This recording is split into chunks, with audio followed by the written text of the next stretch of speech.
still racist. Matter of fact, the administration and the Republican Party is so amazing. I know that I'm in the right place. I want to tell you guys something. Be where you're appreciated and not tolerated. Make sure, if it's your job, it's your career, if you're in a place where you are not appreciated and you're merely tolerated, you're in the wrong place. I remember being a part of the Democratic Party because I was vice president for the NAACP at one point. And I remember, I learned a lot. Who said that? But I learned a lot. Let me tell you, I have no regrets. You know why? Because I know the way of thinking within that party. I know how they operate in that party because I was in the function of that. Now the beautiful thing is this. There was always a struggle with what they wanted versus what was in my heart. I couldn't say certain things, I couldn't do certain things, I couldn't be certain places, and I could never understand why I couldn't be who I was.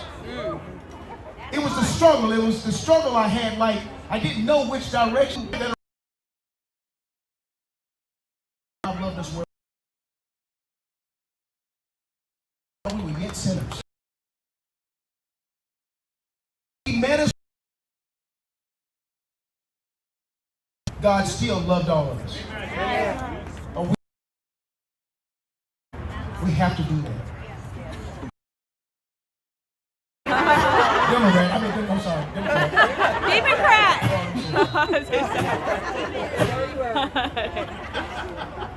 I was speaking. I think it's like 2 or 3 days before me speaking. I was at something upstate, and I don't want to go into details, but there were 2 people in the room that you all know, and I confronted those 2 people. I was just tired of it. And it was Jesse Jackson and Al Sharpton.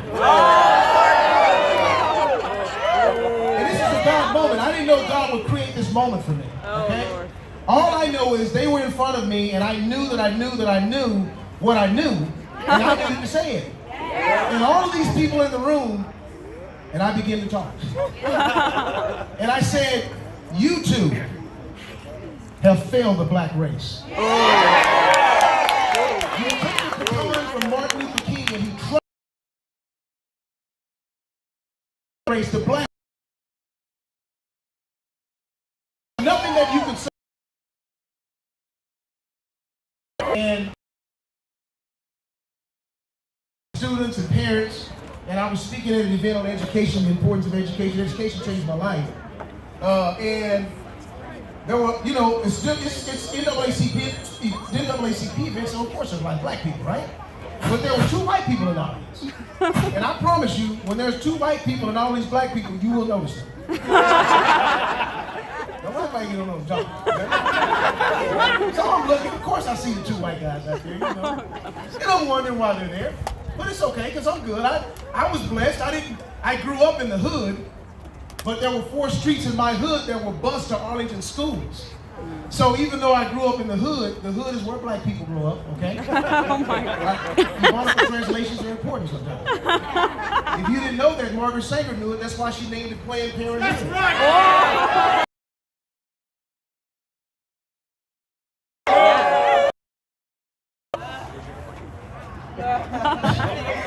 So I go, let me tell you something. I'm not afraid. I wear my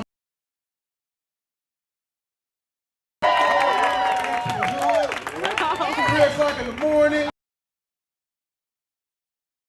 Talking about it.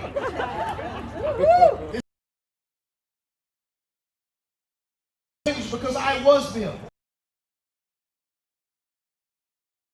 So anyway, so growing up in the hood, I actually grew up in the hood with drug dealers and 8% white school. So growing up, Oh my God. So the culture, because I was raised in that, but yet I was growing up. So I understand both worlds. I know how to move in both worlds. Does that make sense? Yes. I didn't know the significance of that when I was growing up, but now I see why God did what he did. And so I count it a blessing because I could still see people that are from the hood that have no ability to communicate as I have an ability to communicate. Right. They would feel uncomfortable here. I feel at home.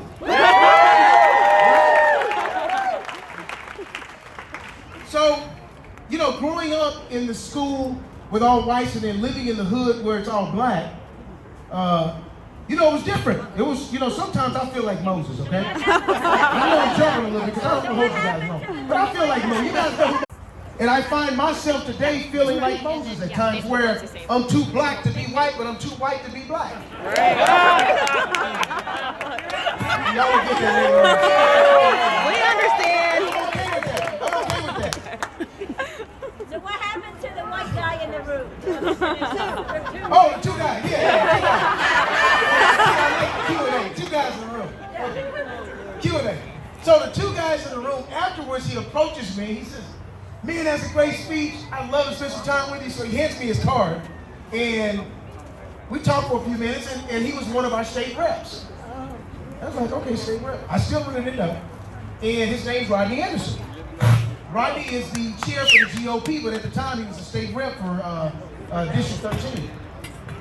So he says, "Hey, call me sometime." And so I gave him a phone call like a week later, and he and I went and had coffee.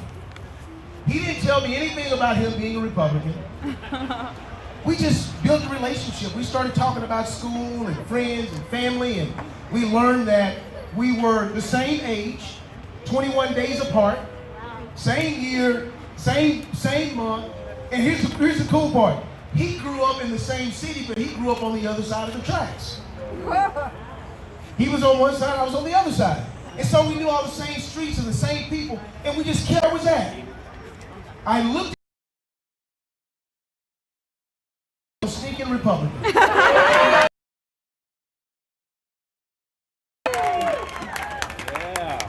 And when I found out that I was tell me. He said, "I wanted you to find out for yourself." The point to that is this. It's about relationships. When Rodney won me to the Republican Party, I cannot even, this is not to impress you, but to impress upon you. I cannot tell you how many people I have won to the Republican Party from the other side. It's countless. I was hitting all the, it was like being on fire when I first got saved. And I ran out of the jail cell telling everybody that Jesus lived. Right. And he was real, like, Jesus is real. He's real. And I didn't know anything about the Bible because I had never read the Bible, you know? But what I do know is, whatever got a hold of me in that cell that night got my attention. That's good. That's good. That's good. Which we're going there. How much more time do I have? 2 more minutes? Are you guys okay? Just want to love on you a little bit, okay? Jerry Fisher, get out of here. I love you, Jerry Fisher. Jerry Fisher's one of my favorites. Laverne, you were one of my favorites too. So I became a Republican. And what I did, I started reading and educating myself. All blacks were Republicans. That's right. I'm like, whoa. In the textbook somewhere. I later learned that in 1913 when Woodrow Wilson gets in office, he kicks out 1,500 blacks out of office. Yeah. I later learned that in 1855 there was a textbook on the black patriots of the American Revolution taught in schools. Wow. Why was that taken out? Indoctrination. These are things that we have to know.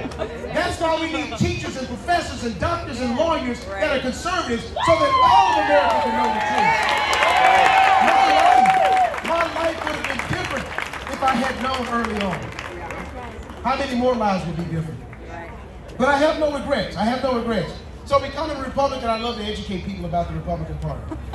You guys are the only party, because let me tell you something. In the Democratic Party, when I would talk about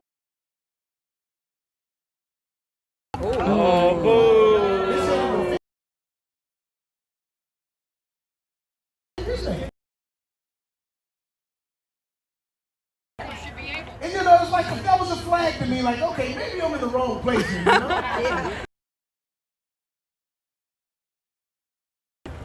And so being a Republican in school also, quickly here, my quick story, right? man, he's a strategic, my title is strategic director for the Trump campaign. And so, which is crazy. Listen, I'm telling you it's crazy. I'm telling you it's crazy. But it's God ordained. Same high school, I quit high school with 2 weeks left. Because my football career ended. Seeing the hood. So when my football left with high school to 1993, which a lot of you guys know, but some of you don't. But from 86 to 93, I was arrested over 45 times. Wow. Hey, From 86 to 93, I was shot 6 times. Wow. 1987. Wow. From 89 to 93, I was homeless in Dallas, Texas. Sleeping in houses with no lights, no gas, and no water. No friends and no family who believed in me. I remember waking up in a house laying beside people that I had never seen in my entire life. I remember times where I hadn't looked in the mirror for 5 years. I didn't look in the mirror. Because why would I want to see what I never thought I would become? Wow. See, I raised my hand in the 3rd grade and said I want to be a professional football player. But God had a different plan. So by 1993, being shot, arrested, I got arrested for aggravated robbery, deadly weapon, bodily injury, unlawful carrying a weapon, terroristic threats, assault charges, unauthorized use of motor vehicle, forgery. Oh my gosh. But I want to tell you guys something, okay? All right. God is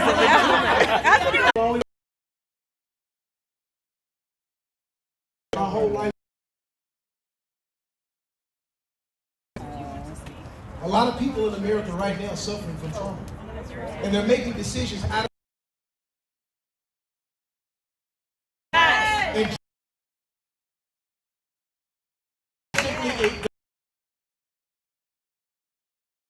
and no one came. Let me help you. God's will that I went.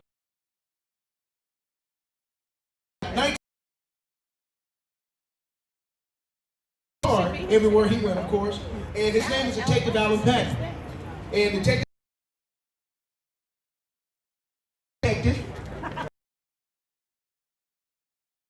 was a black man. He was. Just know that. Now the craziest thing happened. I called him and I said, I know you're looking for me, Detective Patton. I said, I know that I'll be going to prison for a long time. I want to ask if you will allow me to spend 24 hours with my family. And a white detective says to a black man who's a criminal, I'm going to do something I've never done. I'll give you 24 hours to spend with your family. I promise you no one will touch you. And for 24 hours, I spent that time with my family who I hadn't seen in a very long time. The next day, I turned myself in. And it's crazy because for the first 4 years of prison, even though I was still in the gang and I was still doing crazy things, that detective was still on my mind. I was just like, okay, I know the Jesus thing and people keep coming. Okay with that. I didn't know anything. Study to show yourself approved or work with other God that needs not to be. I said rightly dividing, I understood if I didn't study, I could wrongly divide it. I begin to read Romans 12:2 where it says, be not.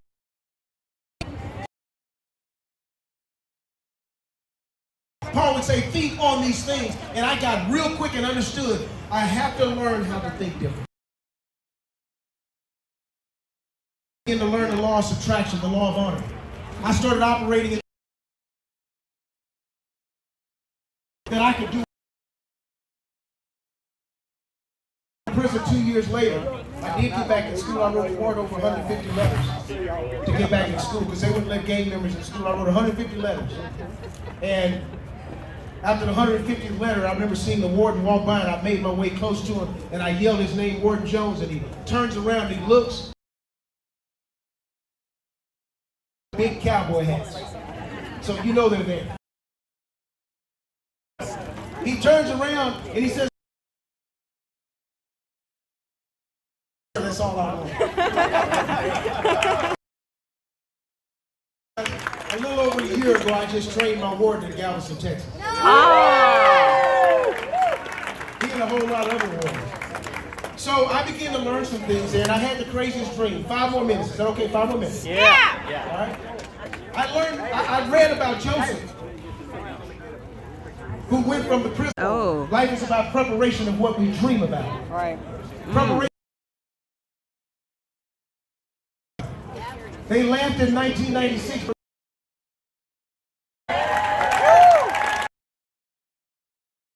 This. Because of the Constitution of America. That scripture is alive in my life as well as your life. And that is, I can apply that here. But it's called the law of place. You got to be in the right place for certain things to work. Everything doesn't work. That's why we have to make sure this continue to fight.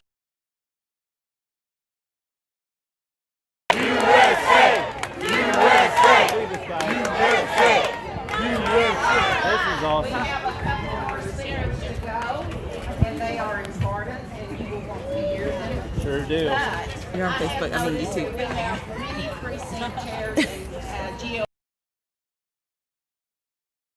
Lord, I want to